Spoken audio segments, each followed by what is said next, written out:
So it's very critical that you sort of follow these rules that exist in these email platforms. And they're not a lot of rules, but that, you're mailing good value content, you're not spamming people, you're keeping your open rates high.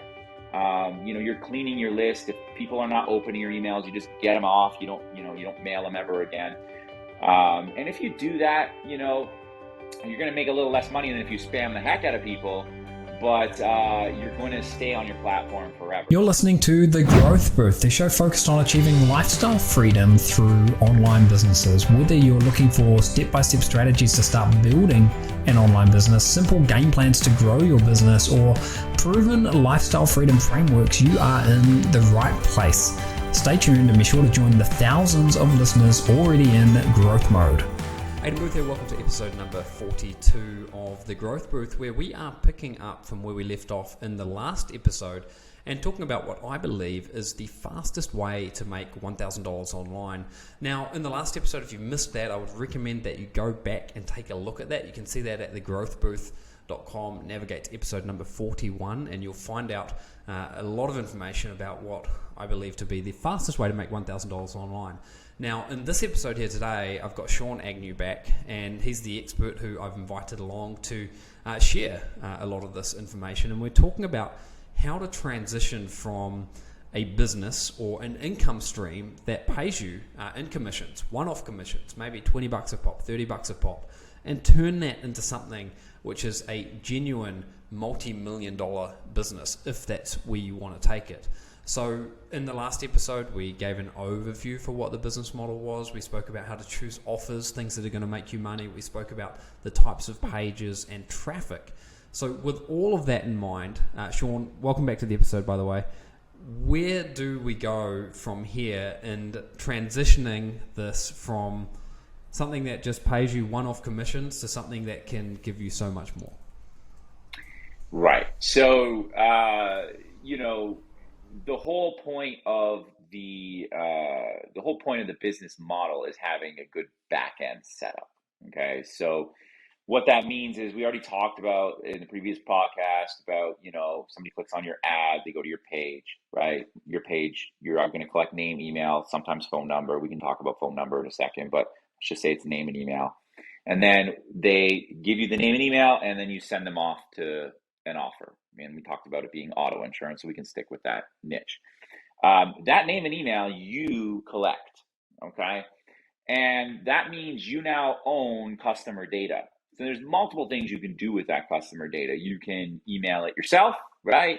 You can follow up with them with like other auto insurance offers or related offers, maybe like auto warranty, auto finance, who knows? The list can go on, and you need to test and see what works with your audience. You can also just sell that data. There are companies out there that would gladly pay you, and it really depends on the niche. Again, we talked about phone number. If you have like name, email, phone number, there are companies out there that could pay you $1 just to buy name, email, phone number in real time. So maybe you're collecting name, email, phone number, and you're contacting them, you're selling the data elsewhere. Obviously, you have all the legalities on your page to be able to do that. But having that back end is really how you go from, maybe making like, 5, 10, 15%, maybe even like losing 5% on the front end. But really, all of your profits are coming from that contact that you're doing on the back end. The thing I love about developing the back end is that it's a way that you can provide more value, and you can sort of capture this lightning in a bottle. It's not that this lightning just strikes and it's gone. You've actually got a way of capturing it and capturing essentially an income stream, because you're able to make money over and over again by providing more and more value to these subscribers. And I guess at the heart of all of this is the email marketing. So once you've got someone come in, they've been through the process, you've made a commission from them potentially, and they're on your email list. How do you go about contacting them? How do you go about making more money, providing more value? Tell us a little bit about what that looks like. Yeah, sure. Without getting into the sophistication of it all, because there is an entire system, I'll just keep it really simple. But I mean, you guys have seen this. Everyone on this call has seen this, from an e-commerce perspective, just so you can relate. Any I would imagine any product you've ever bought online, you now get emails from that company, right? Let's say you bought something from Nike. I don't know, you bought a shoe or something. Anytime they release a new shoe or a new piece of clothing line or whatever, you're going to get an email on that, right? And sometimes you'll just delete it. And sometimes be like, oh, Nike has a 30% off, gym shorts sale, and I need some gym shorts. So you click on it and you buy. That's the type of stuff we do on the back end, right? And the email platform we use has, lots of automation set up. So basically, you can set up a follow-up series, is what I call it. Somebody opts in right away within 5 minutes, an email shoots out to them, and then maybe another one tomorrow, and then another one on day 2, and so on. And you just build out this nice, maybe 3 to 5 email follow-up series. You never have to touch it. You write it once, and the system just automatically sends it out. After that, what I like to do is, we can have a whole episode on email, but you got to keep your list clean.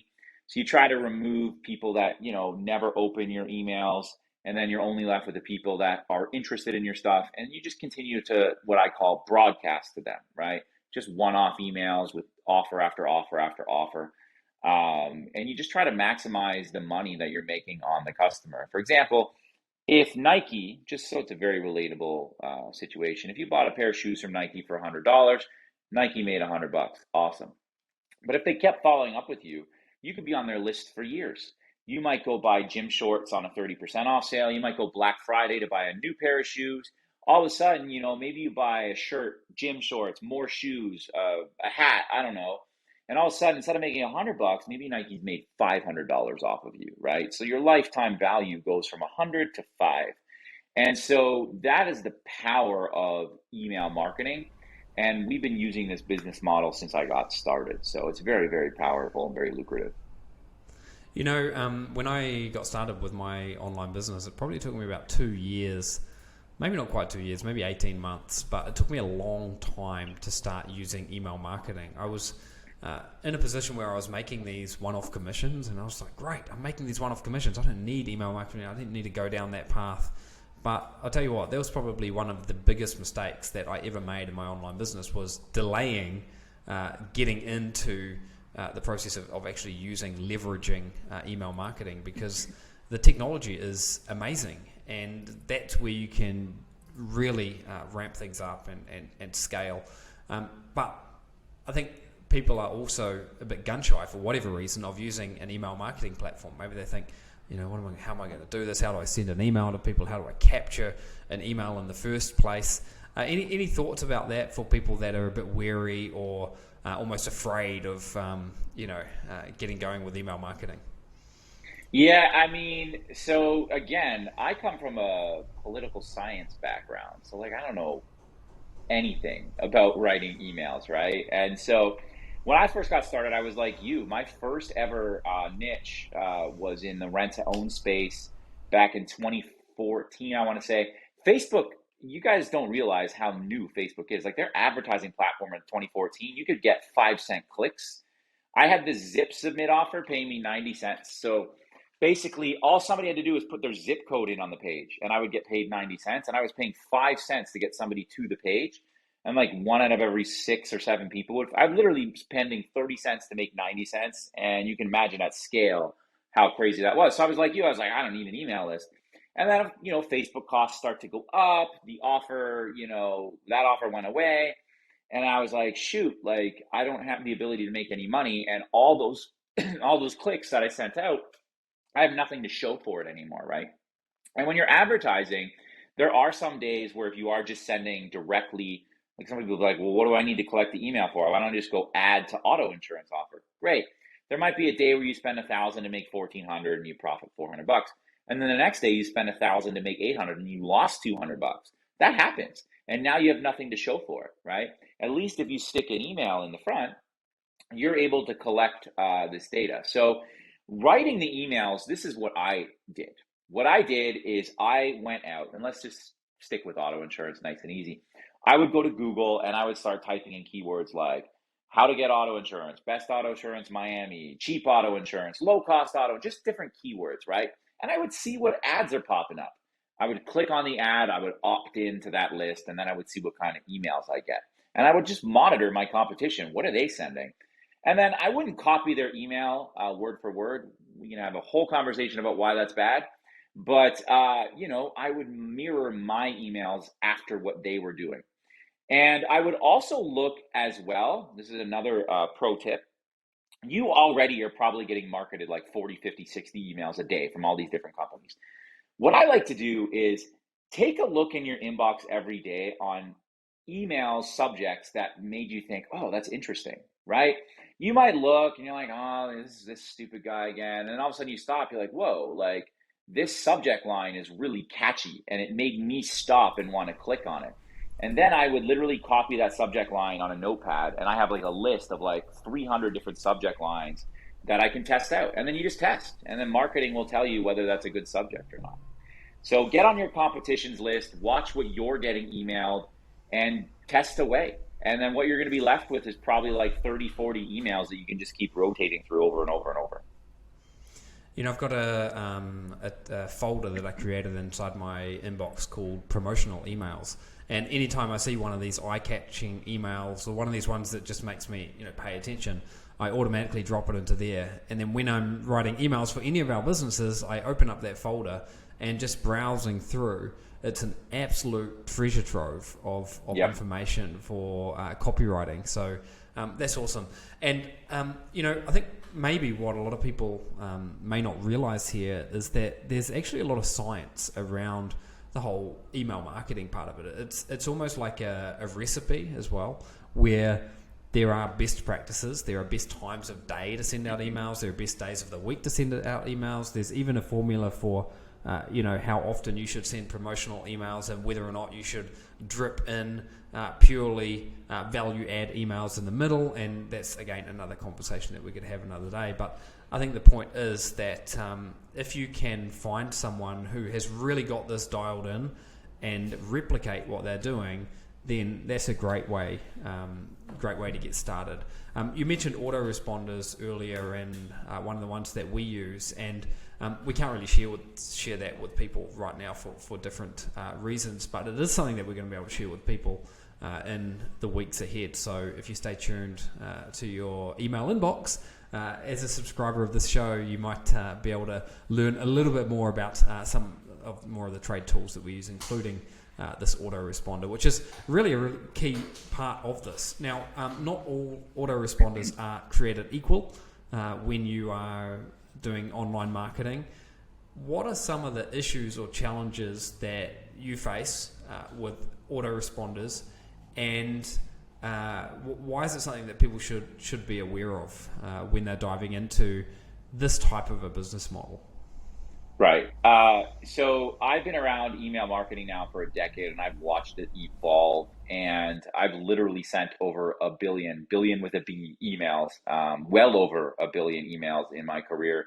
And when I first started out, I remember being with an email company, and I didn't know what I was doing. And I'm making money, and I'm like, man, I can make like $500 for every email I send. Like, screw it, I'm sending out 10 emails today. And I go, oh, sweet, I had a $5,000 day. And then after like 3 weeks of doing that, the email company was like, oh yeah, that's awesome, we're shutting you down and never mail with us ever again. So that was a good lesson learned. I had like a 500,000 person email list, and I didn't back it up. And like I got shut down. I lost all those emails. I had to start all over. It was like a nice, it was good, quick money though. But you learn real fast. I got a little better, and I got shut down from another email account. And when I got shut down from the second email account, do you think you got shut down? Sorry to jump in there. Do you think you got shut down because they were considering that in some way you were spamming? Yeah, right. 100%. I was spamming people, like straight up spamming people, sending them spammy content, make money now, like that type of stuff, right? And so when I got shut down the second time, back in like 2016 or so, maybe like a couple years into my CPA business, I was like, okay, time out. This is not a way to operate. I don't want to just keep bouncing around email platform to email platform. They're just all going to shut me down. So I really took email marketing serious, and I've been extremely compliant ever since. And so email companies, they want to see engagement. They want to see that you have high open rates. Generally they want to see your open rates above like 15 to 20%. That means if you send 100 people an email, they want to see 15 to 20 open it. They want to see they don't want to see bounces. meaning like you got a lot of bad lists, bad emails on your list that the email company can't deliver to. They don't want to see a lot of spam complaints. You guys have seen it when you move something to the junk folder, that gets tracked by these email platforms, right? So if you're mailing too frequently, if you're sending too much spammy content, people will mark it as spam. That goes against you. They don't want to see too much spam content itself, specifically Gmail, which makes up something like 75% or 80% or something like that of all emails out there. They know trigger words. So if you're using the word like free, money, act now, guaranteed, there's a whole list of trigger words that will just automatically, you send that too many times, Gmail knows, they're like, okay, this guy's just spamming people. You just go straight to the junk folder, right? So it's very critical that you sort of follow these rules that exist in these email platforms. And they're not a lot of rules, but that, you're mailing good value content. You're not spamming people. You're keeping your open rates high. You're cleaning your list. If people are not opening your emails, you just get them off. You don't mail them ever again. And if you do that, you're going to make a little less money than if you spam the heck out of people, but you're going to stay on your platform forever. So I've been emailing now on this new platform that I've been on for like the last 5 years, and I've never had any issues. So This episode is brought to you by Cartsy. Cartsy is an all-in-one e-commerce shopping platform that can help you build an e-commerce business in record time. It provides you with all the bells and whistles that you need to get started selling your own products online, and it's incredibly easy to use, built for newbies who want to grow an online business without all the hassles and headaches that come with other shopping platforms. If you'd like to learn more about Cartsy and take advantage of a special offer that we've set up, and I can do that because I'm actually the owner of Cartsy, then head over to thegrowthbooth.com/Cartsy. That's spelled Cartzy. That's thegrowthbooth.com/Cartsy, and get more information about how we can help you build an e-commerce business and how you can unlock the power of Cartsy today. Now back over to the episode. I think a lot of it is just making sure that you do the basics really well. So, for example, you only emails to people who have given you permission to email to them. You make sure that there's an easy way that they can unsubscribe if they want to unsubscribe. And I think sometimes people I'm talking to think, well, I don't want to send this email because maybe some people are going to unsubscribe. And that's another thing. I think that's more about understanding the psychology of all of this. Is you need to understand that a certain number of people will unsubscribe, and that's just fine. It might not be that you're providing poor value or anything. It may just be that their need has changed, or they've solved what they originally were trying to solve when they opted into your email address. So I think learning to live with the fact that some people will unsubscribe, that's nature of the beast, and it's absolutely fine. And then sending your emails in a way that uses a lot of these best practices to make sure that you never get into hot water, never get your accounts banned, and so on and so forth. And then making sure also that you're using an autoresponder, which I guess is really designed to work with this type of business model. I think most of the autoresponders that are out there these days, the big names, they're not really designed for online businesses. There are some that are sort of more specific to e-commerce, I think you could say, but most of them are not really designed for this sort of offshoot of affiliate marketing that we're talking about here today. So I think anytime you get the opportunity to work with a specialist solution, it pays itself off over and over and over. And just now in terms of the costs of email marketing, because some people might think, email marketing, that's going to cost me another $50 a month, or it might cost me $100 a month. Can you give our listeners here some perspective about that cost and why it's probably the last thing they should be worried about? Yeah, I mean, at the grand scheme of things, we spend a lot of money on our email platform, but we're also generating over $2 million a year in revenue, right? So, if you actually look at it as an actual percentage of revenue, it's pennies that we spend on our email platform. So there's a cost to doing business. I mean, in this business, we talked about in the last call. You need something that's going to help you build pages, $40-50 a month. You need a mail platform, another probably $50 a month to start usually. So, you're tossing $100 in software. I mean, I mean, I challenge you to try and like go open up a brick and mortar or any sort of business for $100, right? So it really is pennies in the grand scheme of things.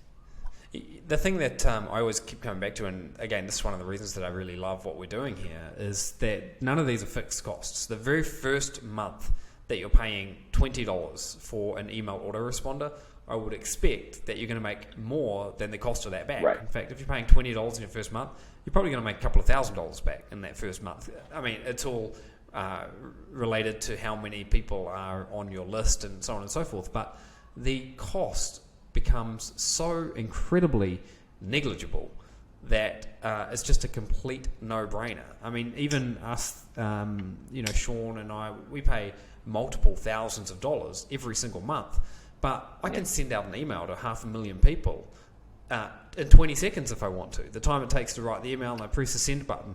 And how much money can I make on an email that I send to 500,000 people? A crap ton of money, a seriously huge amount of money that makes the cost of a few $1,000s in our case completely negligible. And you're not talking about a few $1,000s here. You're talking about maybe $20 or $30 a month. So again, these are tools that are directly correlated with making money. And if you're not making money, then guess what? You just cancel the tools, and you might be $30 out of pocket.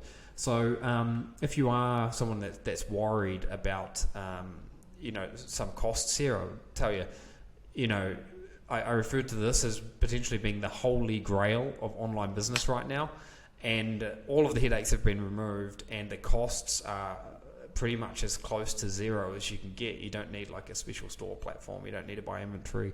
You're not dealing with customers.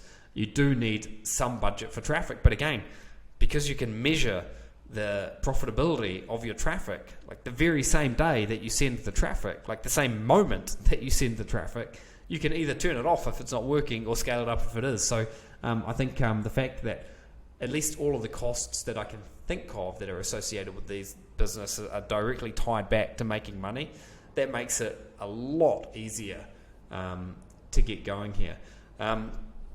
Any other tools that people need to sort of support a business like this? Tracking, I don't know.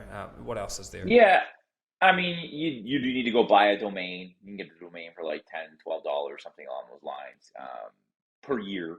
So it's like $1 a month. So it's like nothing. Hard to beat that.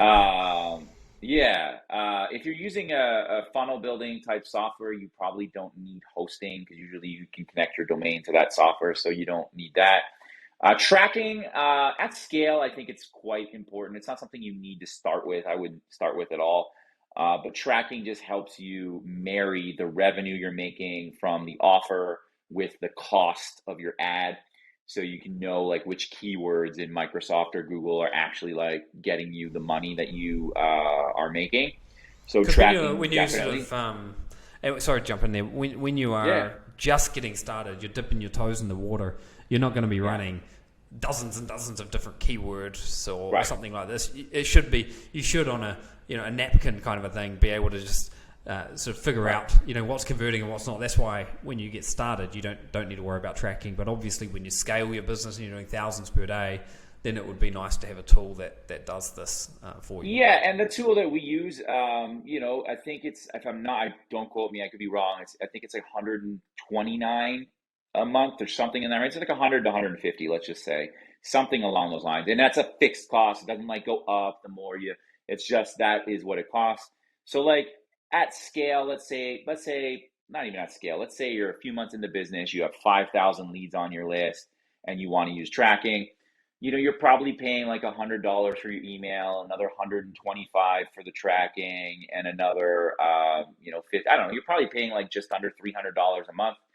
But there's no reason why you shouldn't be making a few $1,000s a month at that type of level. So again, the actual cost to do business is so negligible compared to the revenue that you're making.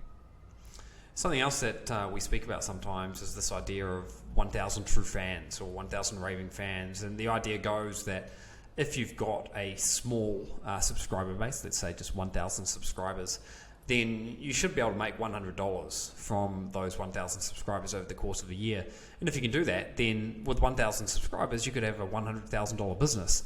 And because they are subscribers on an email list, you don't need to spend money to get those people coming back to buy anything. It's essentially free traffic at that point. So this is something else that we haven't spoken about, but we're probably sort of inferring much larger subscriber numbers, but you don't need to have tens of thousands of subscribers to do well from this. You really can make a fantastic living with a sort of a micro base of subscribers there. So that's pretty cool. What about exit strategy? Selling the business potentially. What are your thoughts around that? Right. So we actually, interestingly enough, have had a couple of people, kind of pursue us in the last couple of years. We're not at that point yet, but I think exit strategy wise, it's an interesting question. So there's a couple ways to maximize the value of your company. And I think the first way to maximize the value of your company is obviously to increase profitability as much as you can. But what I'm working on right now is replacing my activities in the company. I actually still do all of the ad buying in the company. I'm the guy running all the Microsoft ads, all the Google ads. I have a business partner who's my chief operating officer, and he's our mailer. And so hiring those two critical pieces allows myself and my COO to back out of the business and be more owners and less workers. That increases the value dramatically, right? And it also increases the ability for you not have to work if you ever sold your company. So, I don't want to sell my company and get X amount of money, and then they're like, I need to stay on for 3 years. I want to exit my company, and then they're like, okay, you need to consult for 90 days, and then you can bounce, because I already have everybody running within it. So as you're growing, I think the three critical hires in this business to not remove yourself. I'm not going to go to a beach and kick my feet up and do nothing, but to be more of a CEO, the visionary, is you need to have somebody who's going to mail your offers. You're going to need to have, I call him a technical guy, somebody that's going to be able to build pages and set your offers up in the tracking and do that type of technical stuff that's not that hard to do, but they, just takes it off your plate. And then you're going to need somebody to go out and run the ads, media buyer, somebody who's going to run your Google ads, your Bing ads, and things like that. So at scale, you start making, 15, 20 grand a month.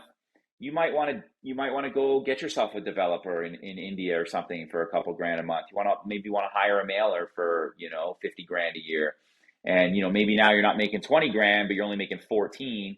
But now you have two other people, and those two people can dedicate their entire blood, sweat, and tears to that activity. They should be able to increase your revenue from 20 up anyways to pay for themselves. Then you go get yourself a media buyer.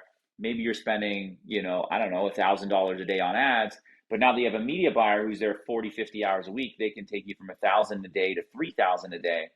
That's how you really scale the business, and that's how you can eventually exit, which is on the path I'm on right now. We have 3 critical hires coming up in the next 90 days. And my goal is to sell the business for an 8-figure exit in the next 3 years. So we'll see. We can circle back in 3 years. We can do an interview on that down the road. Yeah. I look forward to it. What you're really talking about there is putting the cogs of the machine in place and turning it into a genuine hands-off lifestyle business where you are the owner, the founder, the director, if you like, but you're not involved at all in the day-to-day operations. I mean, you can just be looking at the reports, watching the money coming in, and doing whatever it is that you want to be doing, working on your next big thing, getting on the golf course or whatever it is. I think when I'm thinking about selling a business, the thing that makes it the most attractive, first of all, it needs to be profitable. I mean, if it's not profitable, if it's not highly profitable, then it's not going to be as attractive. Secondly, it needs to be simple, because the buyer who's coming in needs to be able to get their head around how this works. And this is sometimes with online business, it's easier said than done. But with the type of business model that we've been speaking about in this episode and the last episode of The Growth Booth, it's probably the most simple business that there is. I mean, we can show people, hey, look, people come to this page And where do those people come from? They come from Microsoft or Google or whatever. And how do you make money? Oh, you make a commission. And how does this scale? Oh, because you got an email. It's just the most simple business that's out there. And it's also going to be more appealing to a potential buyer if it's scalable. So I think in terms of an exit strategy, this is a business that ticks all of the boxes. People like to buy simple businesses that can run in almost a hands-off fashion to them. So if you've built a team which can sort of be sold as part of the package with the business, then that's even better. One of the things that I picked up when you were talking about that, about your team and so forth, and we haven't spoken about this in this episode or the previous episode, but it sounds like the way you've got this business set up, it's an incredibly lean operation. You don't need dozens of employees for this. Is that right? Yeah, so at the scale we're at, and we're trying to scale even further, I have myself, I'm the CEO, There's actually a really good book called Rocket Fuel on this, and they talk about the story of Walt Disney. Walt Disney was the visionary, but he was really bad at executing stuff. I'm a good media buyer. I have all these amazing ideas, but I'm not the best executor in the world. So I hired myself a chief operating officer, and his job is to take my vision and execute it. And together, it's amazing. So go read that book. I'm not a big book guy, but Rocket Fuel. Book. We'll add a link to the show notes. Yeah, it's a great book. So there's the two of us there. We sit at the top of the organization. Then I have a developer. I'm hiring a second one because we are growing. But let's just say you're a little smaller. You need a developer. Somebody's got to send your emails out, and somebody's got to buy your media. And then we have like a virtual assistant in the Philippines that does a lot of like our reporting, like our P&Ls and just like basic like day-to-day list clean, just basically like very like minutia tasks. So there's really just 6 of us in the entire company right now. To run a multi-million-dollar business that's rapidly growing, that has high profit margins, and half of your workforce are in developing countries where a salary could be, $1,000 or a couple of $1,000s a month, kind of at the most. Yeah. So there's a lot to like about that. One thing I promised I would share with people in the last episode, and maybe this is a good way to wrap up, is that in 2006, a mutual business partner of Sean and I, Steve Clayton, is who I'm talking about, bought a website that was making money using the exact same model that we've been talking about here in the past 2 episodes. And he bought that website for around about $30,000. And for the decade to follow, that website was making 6 figures a year. Absolutely amazing. And it was actually getting traffic organically. So it didn't have any paid ads going at all. It just had Google organic rankings, which is another another avenue to get traffic that we haven't spoken about today. But if you can get Google rankings and you've got an offer on a page, then fantastic. And there is actually a formula for getting Google rankings and free traffic as well. And we can talk about that another day. But the point of the story is, that was an example of where Steve bought an existing business, someone who just wanted a change. They sold their website. He bought it for, I think it was around about $30,000 and was making 6 figures year after year after year. And this was back in 2006. Now, the business model hasn't changed all that much. Some of the tactics have changed. Some of the ways we drive traffic have changed. The technology has, if anything, got just incredibly simpler to use. And we've got so much more sophistication in the way that we can track and the way that we can make sure that we're actually making money from different traffic sources that we're using. I think it just goes to show that this is a business model that's not only got longevity, but so much to love about it right now. And I think this is definitely going to be something that you're going to want to watch and maybe even dip your toes into as well over the next 12 months or so. And we'll have more to say about it and more ideas and thoughts in the weeks and months ahead. So stay tuned for all of that. Now, Sean, I'm conscious of your time here. Thank you for tuning in with us again for a second episode in a row. Real pleasure to have you here. I know that there's so much more we can dive into, and hopefully we'll get a chance to do that, and also to have you back on in 3 years' time to talk about your 8-figure exit. Yeah, let's remember that. Let's remember this episode. I telling you right now, 3 years from this very moment in time, we'll get on a call. We'll talk about how to exit your business for Yeah, 10 that'll plus be mil. episode like number 242 of the Growth Booth. So that's Perfect. where you're going to have to navigate to find all about that. Hey, look, guys, thank you for tuning in here. We love creating this content for you, and I hope that you've found it useful. You can head over to the Growth Booth, episode number 42, to see the show notes, all the special links and so forth that we've mentioned. And make sure you subscribe. Make sure you subscribe so you can get notifications about more updates, more shows in the future. That's a wrap for this episode. I will see you on the next episode of The Growth Booth.